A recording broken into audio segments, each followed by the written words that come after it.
और आपको सीधे तस्वीरें अयोध्या से दिखा देते हैं। प्रधानमंत्री नरेंद्र मोदी वहां पर पहुंच चुके हैं और सबसे पहले परकोटे के मंदिर में उनकी तरफ से पूजा अर्चना की जा रही है।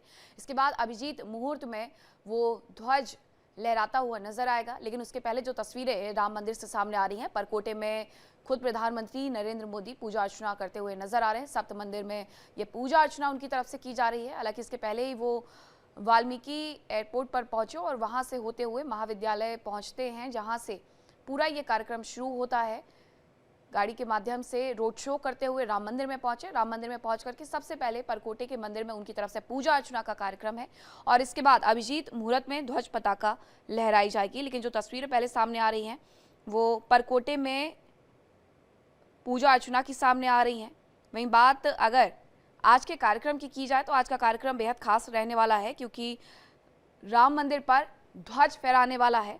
इसकी लंबाई 22 फीट है, ध्वज की चौड़ाई 11 फीट है और ध्वज दंड 42 फीट का रहेगा। इस ध्वज को 161 फीट के शिखर पर लहराया जाएगा। साथ ही ध्वज पर 3 चिन्ह भी अंकित किए गए हैं, जिसमें ओम, सूर्य और कोविदार वृक्ष शामिल है। लेकिन उसके पहले की तस्वीरें हम आपको दिखा रहे हैं। ये दो तस्वीर देखिए, 22 जनवरी 2022 की एक तस्वीर थी और अब एक तस्वीर और हम आपको दिखा रहे हैं। ये तस्वीर देखिए, वो तस्वीर जो आपने देखी वो 22 जनवरी 2024 की तस्वीर थी। अब एक तस्वीर और निकल करके सामने आई है, जिसमें खुद प्रधानमंत्री नरेंद्र मोदी पहुंच करके परकोटे के मंदिर में सबसे पहले पूजा अर्चना करते हुए नजर आ रहे हैं। इसके बाद अभिजीत मुहूर्त की जैसे ही शुरुआत होगी, अभिजीत मुहूर्त में ध्वज पताका लहराई जाएगी। अभिजीत मुहूर्त की अगर मैं बात करूं तो 11:45 से दोपहर 12:29 तक ही रहने वाला है और माना जा रहा है कि भगवान राम का जन्म भी इसी अभिजीत मुहूर्त में हुआ था। इसलिए राम मंदिर पर आज ध्वजारोहण के लिए यह समय निर्धारित किया गया है। साधु संत भी आज इस कार्यक्रम में शामिल होने के लिए पहुंचेंगे।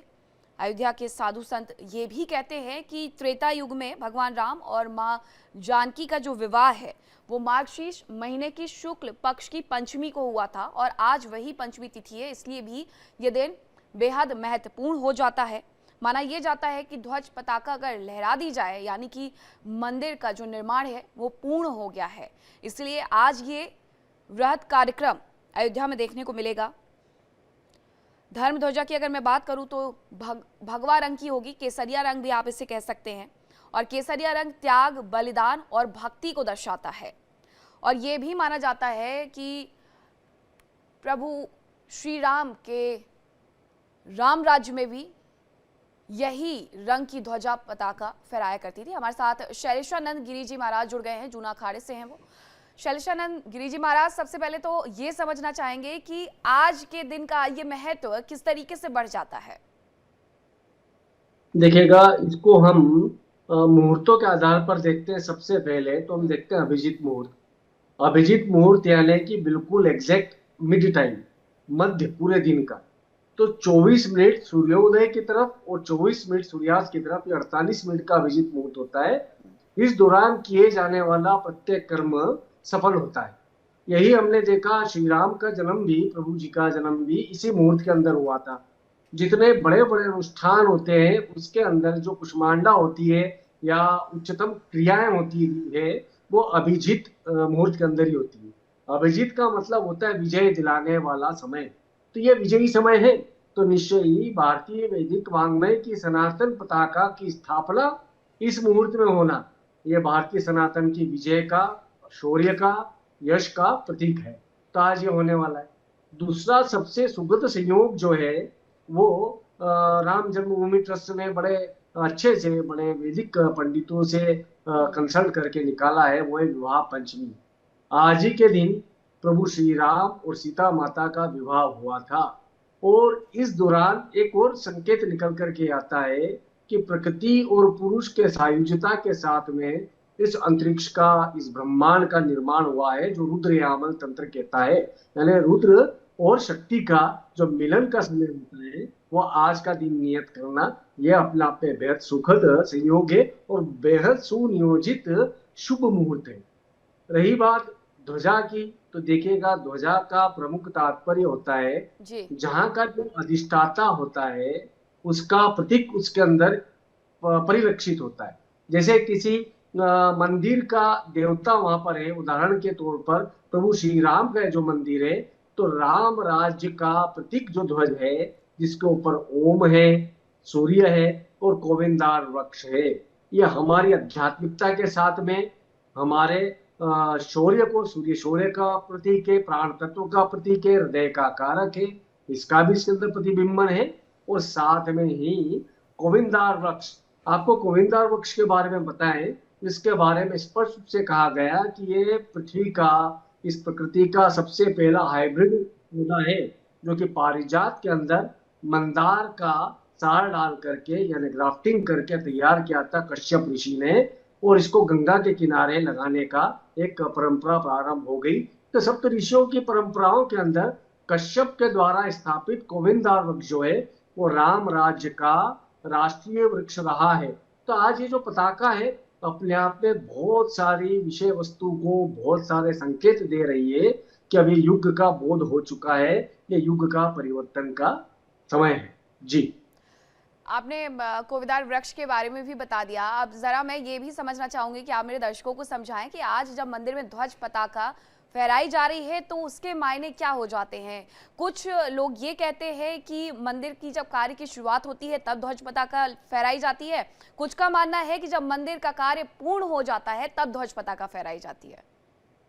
देखिए इसको स्पष्ट समझना चाहिए। मैं शासकीय शब्दावली के अंदर ध्वजारोहण को अनुचित मानता हूँ, पर ध्वज स्थापना को मैं उचित मानता हूँ। देखिएगा, जब भी कोई युद्ध का प्रारंभ होता है तो धर्म ध्वजा की स्थापना होती है। धर्म ध्वजा की स्थापना होकर के युद्ध चलता है, तो आप देखेंगे कि हनुमान जी स्थापित थे महाभारत के अंदर अर्जुन के रथ की ध्वजा पर। तो एक स्पष्ट है कि जो देवता हमारे साथ है, उसके शौर्य को, उसकी शक्ति को हम उस ध्वज के साथ में स्थापित करके अपना युद्ध भी लड़ते हैं। युद्ध की समाप्ति हो जाती है तो आप देखेंगे कि सबसे पहले हम उस नगरी में जा करके अपना ध्वज फहरा देते हैं, अपना ध्वज स्थापित कर देते हैं। तो आप आदि से लेकर के तो अंत तक सृष्टि के अंदर ध्वज का महत्व है, स्थिति के अंदर ध्वज का महत्व है, प्रलय के अंदर ध्वज का महत्व है, प्रारंभ के अंदर ध्वज का महत्व है, अंत के अंदर ध्वज का महत्व है। और ये जो ध्वज जो यहाँ पर फहराई जा रही है अयोध्या में, ये मान करके चलिएगा, ये हमारे मंदिर की पूर्णता का प्रतीक है। वाल्मीकि रामायण, आपको हमारे दर्शकों को समझना होगा कि रामायण को एक दिन में नहीं लिख दी गई। वाल्मीकि रामायण ईसा पूर्व के 7 बीसी बोल सकते हैं से 4 बीसी के बीच में लिखी गई। तो उस दौरान ये भिन्न स्तरों के ऊपर लिखी गई, यानी स्टेप बाय स्टेप इसका लेखन हुआ। 11,000 साल के करीबन राम राज्य को इतनी जल्दी लिपिबद्ध किया जा सके, ये संभव नहीं था। तो इसके अंदर भी शताब्दियां लगी हैं। तो आज ये मंदिर की स्थापना के अंदर भी स्टेप बाय स्टेप स्थापना हुई है। रामलला है, शिखर स्थापन हुआ, सप्तऋषि स्थापन हुए, गरुड़ स्थापन हुए, तो अब जामवंत स्थापन है। ऐसे जितने पात्र हैं उन सबकी स्थापना होते होते होते आज यह मंदिर पूर्णता की ओर पहुंचा है। और पूर्णता होते से ही ध्वज को स्थापित कर देना यानी उद्घोष है कि आज से यह मंदिर पूर्णतः देवता द्वारा प्रतिष्ठित है और यहाँ पर आम खास सभी का आना जाना बिल्कुल। और आपने जैसा कि कहा, और साथ ही ऐसा भी है कि आज का जो दिन इतना खास हो जाता है, हर सनातनी का जो रोम रोम है वो प्रफुल्लित हो रहा है, खुश हो रहा है। हमारे साथ हमारे सहयोगी भी अयोध्या से जुड़ गए हैं, उनका हम जरा रुख कर लेते हैं। संजीव जी, अभी क्या तस्वीरें संजीव वहां से निकल करके सामने आ रही है? जी बिल्कुल। अब अभी तत्काल में अगर देखा जाए तो प्रधानमंत्री नरेंद्र मोदी राम मंदिर परिसर में अंदर पहुंच चुके हैं और जो सप्त ऋषियों का मंदिर है उसमें बारी बारी दर्शन कर रहे हैं। और इसके बाद सीधे जो है जो स्थान बनाया गया जहां से ध्वज पताका फहराना है वहां पहुंचेंगे। और जो शुभ मुहूर्त में जो ध्वज पताका लहराया जाना है उसमें बकायदा टेक्निक की प्रयोग किया गया है। उसके एक सिर्फ जो उस समय संघ प्रमुख होंगे प्रधानमंत्री नरेंद्र मोदी होंगे और जब बटन दबाएंगे तो उस दौरान धीरे धीरे करीब वो जो 3 से 4 मिनट का समय होगा तो वो ध्वज पताका जब फहराएगा, वो जो ऐतिहासिक क्षण होगा उसको लेकर जो मेहमान है, जो आमंत्रित किए गए विशेष अतिथि हैं वो वहां पर मौजूद है, उनके मौजूदगी में। वही अगर अयोध्या की बात की जाए तो हालांकि आज राम मंदिर में दर्शन करने के लिए आम श्रद्धालुओं पर रोक लगी है, फिर भी लेकिन पूरी अयोध्या में बड़ी संख्या में दूर दराज से भक्त अयोध्या पहुंच चुके हैं। हम आपको दिखाना चाहेंगे। ये लता मंगेशकर चौक है। यहाँ से आगे आम आदमियों के प्रवेश पे प्रतिबंध लगाया गया है, लेकिन फिर भी देख सकते हैं बड़ी संख्या में लोग यहाँ पर इकट्ठा हुए हैं। और चूंकि हर कोई उस पल का साक्षी बनना चाहता है जब प्रभु श्री राम लला का भव्य मंदिर के शिखर पर ध्वज पताका फहराई जाएगी, और वो क्षण बेहद करीब आ गया है। कुछ ही पलों बाद प्रधानमंत्री नरेंद्र मोदी ध्वज पताका फहराएंगे, उसको लेकर हर कोई आनंदित और आह्लादित नजर आ रहा है। ये जो सीधी तस्वीरें आ रही हैं वो भी जरा हम दर्शकों को दिखा दें कि वहां पर प्रधानमंत्री नरेंद्र मोदी पहुंच चुके हैं। सरसंघ संचालक डॉक्टर मोहन भागवत भी यहां पर पहुंच चुके हैं। प्रथम तल की तस्वीरें आप देख रहे थे जहां प्रभु श्री राम बाल्य अवस्था में विराजित है 5 साल के बच्चे के स्वरूप में, और साथ ही राम दरबार की स्थापना भी जून में इसी साल हुई थी। वहां पर भी वो दर्शन पूजन करेंगे। परकोटे की तस्वीरें हमने आपको दिखाई। अब ये राम मंदिर के प्रांगण की तस्वीरें भी जरा देख लीजिए, जहां पर किस तरीके से लोग आज भगवा रंग में रंगे हुए नजर आ रहे हैं। ये तस्वीरें एक बार फिर से मैं आपको दिखा देती हूँ। ये राम दरबार दूसरे तल की तस्वीरें हैं, और यहाँ पर प्रधानमंत्री नरेंद्र मोदी पहुंचे हुए। उसके पहले की जो तस्वीरें सामने आई थी वो भी हमने आपको दिखाई कि परकोटे में उनकी तरफ से पूजा अर्चना की जा रही थी। प्रांगण में भी जो कार्यक्रम है वो शुरू हो गए। राम दरबार की सीधी तस्वीरें सामने आ रही हैं। राम दरबार की सीधी तस्वीरें देखिए, और घर बैठे आप भी दर्शन कर सकते हैं। स्वामी शैलेशानंद जी महाराज, जरा ये तस्वीरें मैं चाहूंगी कि आप दर्शकों को समझाएं कि जब राम दरबार में आज प्रधानमंत्री नरेंद्र मोदी पहुंचे हुए हैं तो ये तस्वीरें अपने आप में अद्भुत हो जाती है। राम दरबार की जो परिकल्पना है वो पहले ही हो गई थी, और जून में पट भी खोल दिए गए थे। अग्नि जिह्वा मानवा सूरचक्षसो विषवेनो देवा अवसागमन्निहा भद्रं कर्णेभिः श्रेणुयाम देवा भद्रं पश्येमाक्षभिर्यजतराः स्थिरैरङ्गैस्तुष्टुवाग्गोंसस्तनो भिर्व्यासेमाहि देवहितं जदायुः। तो सबसे पहले आपको राम दरबार की ये मनमोहक तस्वीरें दिखा देते हैं जहां प्रभु श्री राम माता जानकी के साथ विराजित हैं।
राम नाम ले आओ।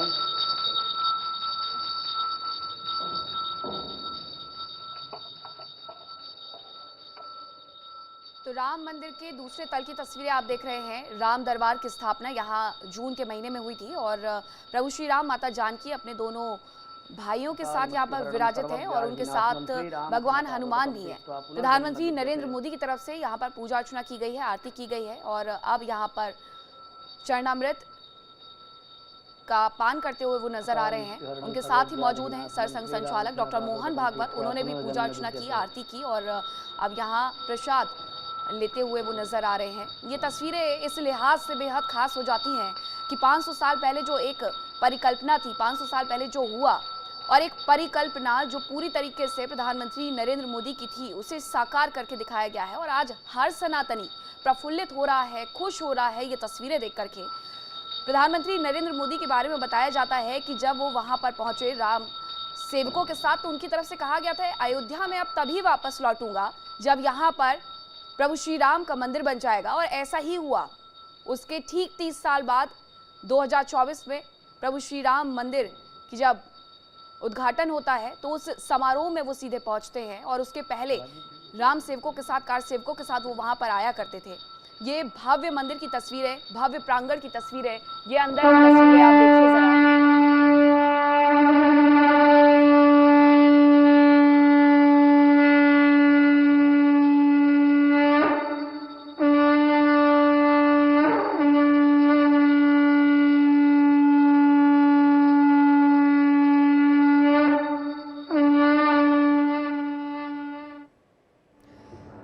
मूक होई बाचाल पंगु चढ़ई गिरिबर गहन जासु कृपा सोई सब कछु करे लखी। अर्थात जिनकी कृपा से गूंगा बोल सकता है, लंगड़ा पहाड़ चढ़ सकता है, वही परम दयालु प्रभु श्री राम कलयुग के सभी पापों को नष्ट करते हैं।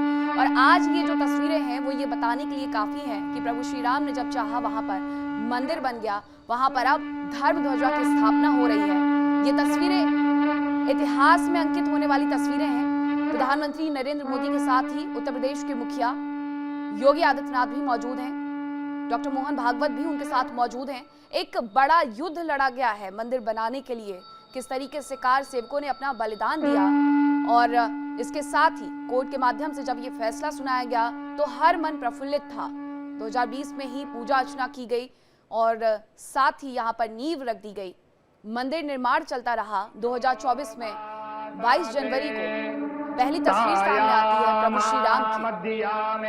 मेधायाग्ने मेधाविनं कुरु स्वाहा मेधां मे वरुणो ददातु मेधामग्निः प्रजापतिः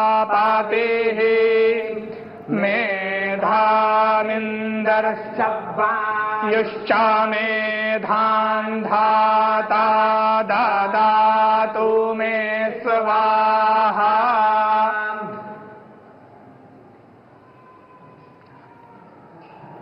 ये प्रथम तल है जहां प्रभु श्री राम बाल अवस्था में विराजित हैं। और इसी प्रथम तल की सबसे पहले पूजा अर्चना उद्घाटन 22 जनवरी 2024 को किया गया था। वो सबसे पहली तस्वीर निकल करके सामने आई थी। हर मन, हर आंख ये देखने को तरस रही थी कि प्रभु श्री राम जब 500 साल बाद मंदिर में विराजित हुए हैं तो उनकी छवि कैसी होती है। और ये मनमोहक छवि देख करके हर व्यक्ति अभिभूत हो गया था। प्रथम तल की आप तस्वीरें देख रहे हैं जहां प्रधानमंत्री पूजा अर्चना करते हुए।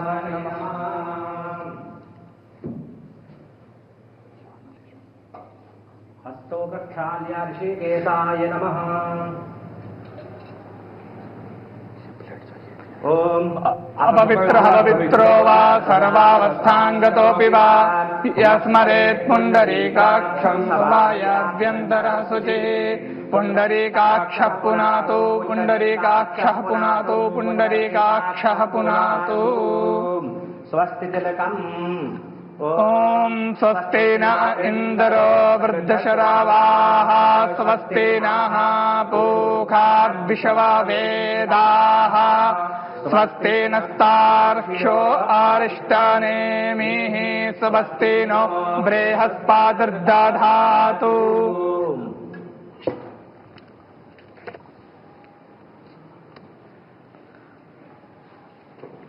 ओम ज्योतिर्ज्योतिरग्निः स्वाहा सूर्योर्ज्योतिर्ज्योतिः सूर्यः स्वाहा अग्निर्वर्चो ज्योतिर्वर्चः स्वाहा सूर्योर्वर्चो ज्योतिर्वर्चः स्वाहा ज्योतिः सूर्यः सूर्यो ज्योतिः स्वाहा चंद्रमा मनसो जातश्चक्षुः सूर्यो अजायत श्रोत्राद्वायुश्च प्राणश्च मुखा दग्निरजायत।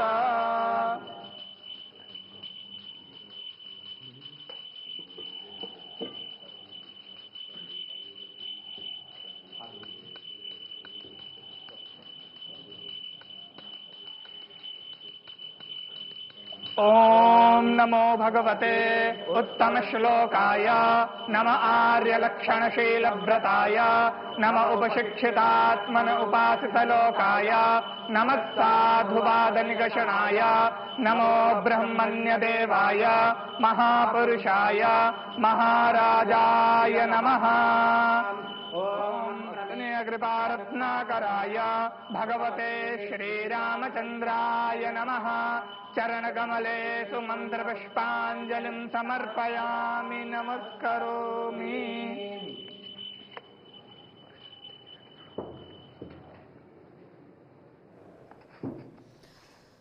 तो तस्वीरें प्रथम तल की आपको दिखा रहे हैं जहां प्रभु श्री राम बाल्य अवस्था में बाल स्वरूप में विराजित हैं। सबसे पहले शुद्धिकरण किया गया और उसके बाद प्रधानमंत्री और सरसंघ संचालक की तरफ से पूजा अर्चना की गई, आरती की गई और अब ये पूर्णाहुति, क्योंकि पूजा के समाप्त होने के साथ ही पूर्णाहुति बहुत ज़रूरी होती है। जैसे ही ये पूजा होती है पूर्णाहुति दी जाती है, प्रसाद उन्हें दिया जाता है।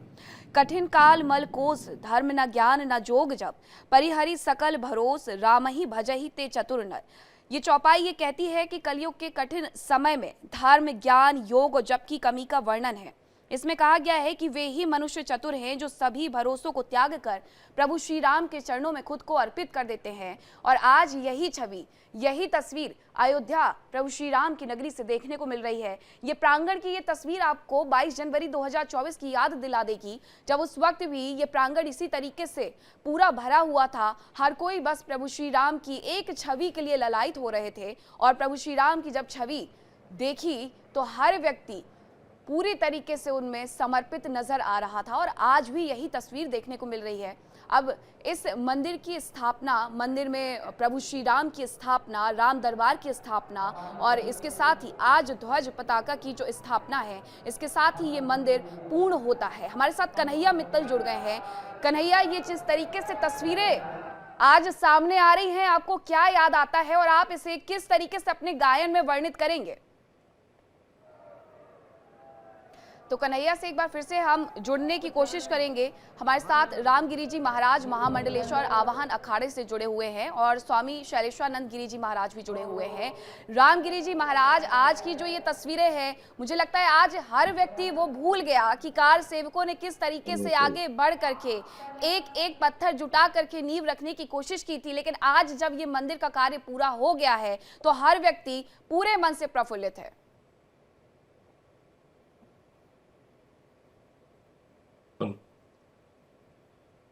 देखिए, भगवान श्री राम के लिए हमारा पूरा देश ने एक हर हिंदू समाज ने, उसमें ना तो किसी पार्टी का नाम नहीं लिया गया, पर हर हिंदू समाज के व्यक्ति ने मंदिर के लिए एक ईंट की राशि वहां अयोध्या तक पहुंचाई है। और आज हमारा देश इतना खुश है कि आज भगवान का वहां पर ध्वजारोहण हुआ है। आज ध्वजारोहण जैसे भगवान का शिखर और दर्शन, जब हम ध्वजा का भी दर्शन कर लेते हैं तो प्रभु राम का ही हम दर्शन कर सकते हैं, ऐसा माना गया है। तो भगवान राम के जो महा उत्सव जो मना रहे जा रहा है, अभी ये शादी का उत्सव है। आज ध्वजा जो हमारे माननीय प्रधानमंत्री जी ने चढ़ाई है, इसके लिए पूरा देश इतना खुश हो रहा है। हर गांव में, हर शहर में, जगह जगह भगवान की पूजा हो रही है। भगवान के लिए पटाखे फोड़े जा रहे हैं, हार फूल माला चढ़ाई जा रही है। आज पूरा समाज हमारा बहुत खुश है। बिल्कुल महाराज जी, मैं ये भी समझना चाहूंगी कि धर्म ध्वजा की स्थापना अभिजीत मुहूर्त में हो रही है। धर्म दंड का इसमें क्या महत्व होता है और शास्त्र क्या कहते हैं इसके बारे में?